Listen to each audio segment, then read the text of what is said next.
Hi friends, welcome to our channel. ఇవాళ simple and tasty recipe వచ్చేసి రసం recipe. ఈ రసంని చాలా ఈజీగా టేస్టీగా రెడీ చేసుకోవచ్చండి. ఈ రసం రెసిపీని ఎలా రెడీ చేసుకోవాలి, దాని ప్రాసెస్ ఏంటని చూసేద్దాము.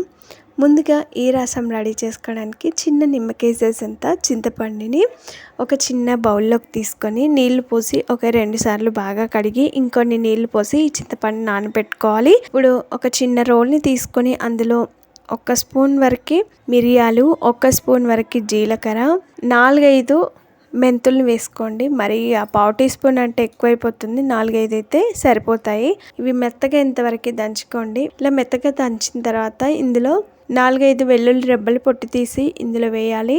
ఇవి మెత్తని పౌడర్ లాగా అయిన తర్వాతనే వెల్లుల్లి రెబ్బలు వేసుకొని కచ్చపచ్చగా దంచుకోవాలి. ఇప్పుడు ఈ పౌడర్ని పక్కన పెట్టేద్దాం. స్టవ్ పైన అడుగు మందంగా ఉన్న ఒక గిన్నె పెట్టుకొని అందులో 2 లేదా 3 స్పూన్ల వరకు నూనె పోయాలి. ఒక 1/2 టీ స్పూన్ వరకు పసుపు వేయాలి. 2 రెమ్మల కరివేపాకు వేసుకొని కరివేపాకు క్రిస్పీగా ఎంతవరకు ఫ్రై చేసుకున్న తర్వాత ఇందులో ముందుగా దంచి పెట్టుకున్నాం ఈ రసం పౌడర్ని వేసుకోవాలి. వేసిన తర్వాత పచ్చివాసన పోయేంత వరకు బాగా ఫ్రై చేసుకోవాలి. రసం చాలా రుచిగా రావాలనుకుంటే ఈ రసం పౌడర్ని ఫస్టే ఆయిల్లో వేసి పచ్చివాసన పోయేంత వరకు బాగా ఫ్రై చేసుకోవాలి. ఒక 2 లేదా 3 పచ్చిమిర్చిని కూడా వేసుకొని వీటిని కూడా ఫ్రై చేసుకున్న తర్వాత ఇందులో బాగా పండిన ఒక 2 టమాటాలని వీలైనంత సన్నగా తరిగి ఇందులో వేసుకోవాలి. టమాటా వేసిన తర్వాత ఒకసారి బాగా కలుపుకొని టమాటా పచ్చివాసన పోయి సాఫ్ట్గా ఎంతవరకు ఉడికించుకోవాలి. కొద్దిసేపు అయిన తర్వాత చూడండి, టమాటా మగ్గిపోయింది. ఇలా సాఫ్ట్గా ఎంతవరకు ఉడికించుకుంటే సరిపోతుంది. ఒక 1/2 టీ స్పూన్ వరకే కారం వేసుకోవాలి. మరి ఎక్కువగా కాకుండా కొంచెం కారం వేస్తే ఈ పులుపుకు కారం అనేది బ్యాలెన్స్ అయిపోతుంది. కారం వేసిన తర్వాత కుక్కర్ గిన్నెపై మూత పెట్టి కారం మగ్గేంత వరకు కొద్దిసేపు ఉడికించుకోవాలి. కొద్దిసేపు అయిన తర్వాత మూత తీసి అంత కలిసేలాగా బాగా కలుపుకోండి. కారం మగ్గిపోయింది. ఇప్పుడు ఇందులో చింతపండు రసాన్ని వేసుకోవాలి. మనం ముందుగా నానబెట్టుకున్నాం కదా, ఆ చింతపండు రసాన్ని వేసుకోవాలి. చింతపండులో నుండి గుజ్జును మొత్తం వేసిన తర్వాత పులుపుని సరిచూసుకొని నీళ్ళని పోసుకోవాలి. నీళ్లు పోసిన తర్వాత ఇప్పుడు ఈ చారుని మరిగించుకోవాలి. ఒక 10 నిమిషాలు మరిగితే సరిపోతుందండి. మూతని ఓరగా పెట్టుకొని ఈ చారుని మరిగించుకోవాలి. చూడండి, చారు మరగడం స్టార్ట్ అయింది. ఇలా 10 నిమిషాలు మరిగించుకోవాలి. రుచికి సరిపడా ఉప్పు వేసుకోవాలి. సన్నగా తరిగిన కొత్తిమీరని వేసుకోవాలి. ఉప్పు కొత్తిమీర వేసిన తర్వాత ఇంకొక 5 నిమిషాల పాటు మరిగించుకోవాలి. చారు ఎంత బాగా మరిగితే అంత రుచిగా ఉంటుంది.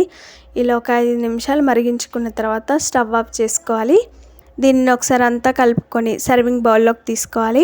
ఇప్పుడు ఈ చారులోకి పోపు రెడీ చేసుకోవాలి. స్టవ్ పైన ఒక చిన్న పోపు ప్యాన్ పెట్టుకొని అందులో 3 స్పూన్ల వరకు నూనె పోయాలి. నూనె వేడిన తర్వాత 1/2 టీ స్పూన్ వరకు ఆవాలు, 1/2 టీ స్పూన్ వరకు జీలకర్ర వేయాలి.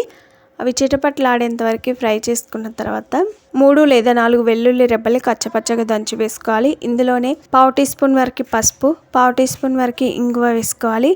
ఇంకో రెమ్మ కరివేపాకు వేసుకొని ఇప్పుడు ఈ పోపునంతా కూడా చారులోకి వేసుకొని వెంటనే మూత పెట్టాలి.